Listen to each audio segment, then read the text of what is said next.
D'ici 2050, la population africaine va passer de 1,2 milliard à 2,5 milliards, ce qui veut dire que dans environ 30 ans, cette population va doubler.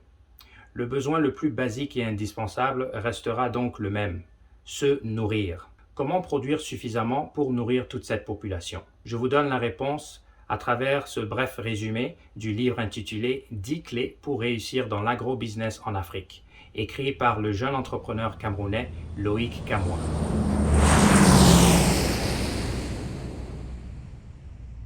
Salut et bienvenue sur Émergence, la chaîne qui a pour mission de faire la promotion de l'entrepreneuriat dans la communauté afro.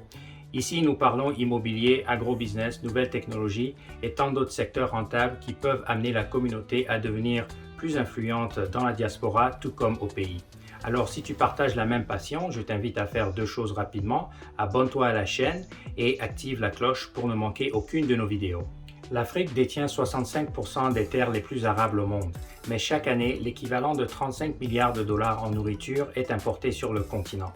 Ça donne raison à Thomas Sankara qui avait déclaré, et je cite, « L'impérialisme commence dans nos plats ». Comment renverser la tendance et faire en sorte que le continent puisse réaliser son potentiel agricole? On en parle tout de suite à travers les 10 clés pour réussir dans l'agrobusiness en Afrique. On y va. La clé numéro 1. Ne faites pas de l'agriculture à temps partiel. Il y a énormément de buzz dans les médias et les réseaux sociaux sur l'avenir brillant de l'agriculture en Afrique. En voyant les documentaires et les vidéos YouTube, beaucoup dans la diaspora se disent « Moi aussi, je deviens agriculteur. Je m'achète 2 ou 3 hectares au pays ou une petite ferme pour l'élevage. Je confie le projet à des personnes de confiance. Je contrôle l'évolution des choses à distance en faisant quand même quelques voyages au pays chaque année. Et quand ça va donner, à ce moment-là, je vais m'installer définitivement au pays. » Attention, ceux qui suivent ce modèle sont très souvent des entrepreneurs pressés qui veulent tout de suite devenir riches comme les success stories qu'ils voient à la télé. Croire qu'on peut réussir dans l'agrobusiness en commençant à temps partiel et à distance, c'est se faire des illusions sur l'entrepreneuriat. Car en réalité, c'est tout le contraire. C'est à ses débuts que ton entreprise a le plus besoin de toi au quotidien. Ton entreprise a besoin de tout ton temps, ton énergie et tes compétences durant ces premières années jusqu'à ce qu'elles deviennent plus rentables et plus stables 2 ou 3 ans plus tard.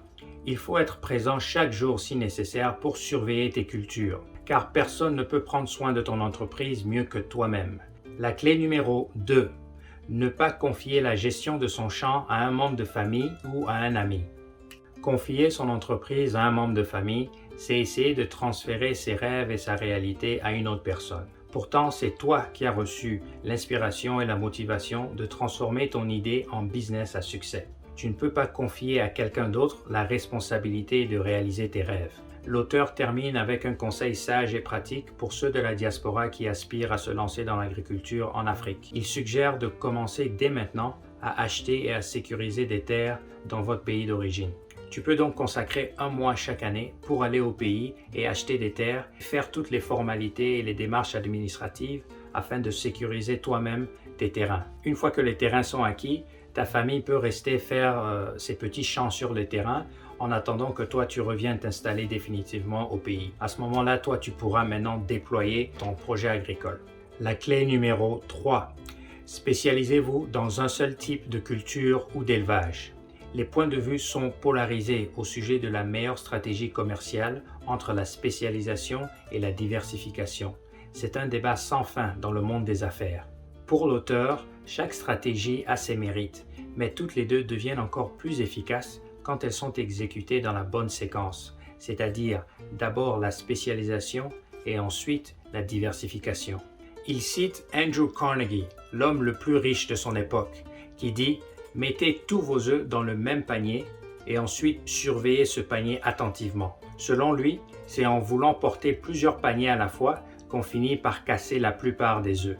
Il est plus facile de porter et de surveiller un seul panier au lieu de plusieurs. Quand tu commences dans l'agriculture, concentre-toi sur une seule culture pendant au moins 2 ans, le temps de maîtriser la clientèle, les fournisseurs des intrants, le marché et surtout le coût de production. Si tu es dans la production de maïs par exemple, reste dans le maïs pendant au moins 2 ans. La même chose si tu fais l'ananas, reste dans l'ananas. Et même au niveau de l'élevage, si tu fais du poulet, reste dans le poulet. Tu fais du porc, reste dans le porc. Le temps de maîtriser ce type d'agriculture ou ce type d'élevage. Pour réussir dans la diversification, il est sage de rester dans le même type de culture, de recycler ses résidus afin d'obtenir un revenu supplémentaire et de se lancer dans un type d'élevage qui est compatible à son activité agricole. C'est-à-dire, un producteur de maïs par exemple peut utiliser son maïs pour nourrir ses poules. Et il peut donc se lancer dans l'élevage de poulets de chair, puisque le maïs représente 60% de l'alimentation des poulets. La clé numéro 4, ne pas compter sur l'appui et les subventions du gouvernement pour démarrer. Il y a une grande différence entre la gestion des affaires publiques et la gestion des entreprises commerciales. Pourtant, les gouvernements africains ne cessent de faire l'erreur de vouloir être propriétaires des entreprises commerciales. Le ministre ou le directeur est généralement jugé par sa capacité de dépenser tous les fonds alloués, même si ce n'est pas d'une manière efficace. C'est tout le contraire au niveau de l'entreprise commerciale, là où on veut réduire les dépenses, augmenter les revenus et maximiser les profits.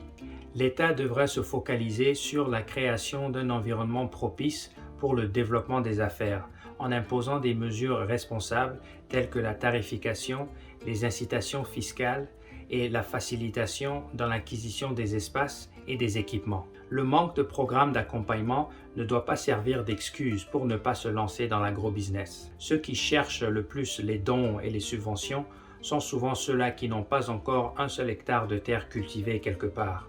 L'autre problème avec ces programmes est la durée interminable des procédures administratives.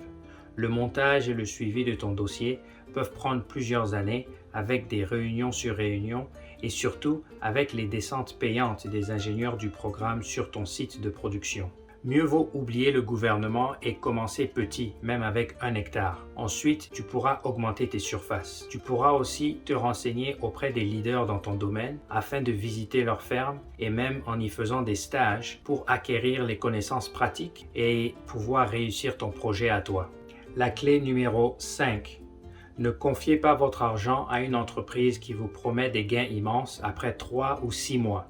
Loïc Camois donne un avertissement sévère à ces jeunes qui aiment la paresse et la facilité, croyant que la richesse dans l'agrobusiness s'accumule du jour au lendemain, comme le font croire certaines entreprises à travers leurs fausses publicités. L'impatience de certains entrepreneurs les rend vulnérables aux arnaqueurs. Comme tout autre secteur, l'agrobusiness demande un certain temps avant de devenir rentable. Tu ne peux pas labourer, semer, engraisser, récolter et manger le même jour. L'Afrique a besoin d'agropreneurs compétents, rigoureux et patriotiques qui pourront répondre aux besoins de 2,5 milliards d'habitants d'ici 2050. Alors pose-toi la question, pourquoi je veux investir dans l'agrobusiness? Est-ce pour toi juste une opportunité de se faire de l'argent rapidement? On ne peut pas nier que l'agrobusiness est un secteur qui rapporte beaucoup. La croissance fulgurante sur le continent présente de nombreuses opportunités que seuls les entrepreneurs qui ont une vision à long terme et qui bâtissent des entreprises durables pourront pleinement en tirer profit. En allant dans l'agrobusiness, il faut se projeter sur 20 ans, 30 ans et voire plus. Sinon, en 2050, l'Afrique continuera de dépendre des importations pour se nourrir, sans jamais assurer sa sécurité alimentaire. Pour la clé numéro 6, je te donne rendez-vous dans la prochaine vidéo. Et pour ne pas la rater, je t'invite à t'abonner à la chaîne et à activer la cloche afin de recevoir une notification dès que la deuxième partie de cette émission sera publiée. En attendant, dis-moi dans les commentaires, parmi les 5 clés que je viens de partager, laquelle résonne plus avec toi? Merci et à très bientôt.